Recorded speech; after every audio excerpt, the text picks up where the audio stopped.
The episode shows how the bombardier beetle's explosive chemistry inspires compact microreactors that safely release bursts to power tiny aerial devices.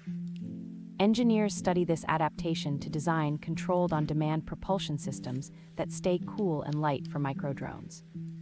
Next, researchers explore the snapping shrimp's cavitation to create ultra-fast, non-contact tools that cut metals with precision.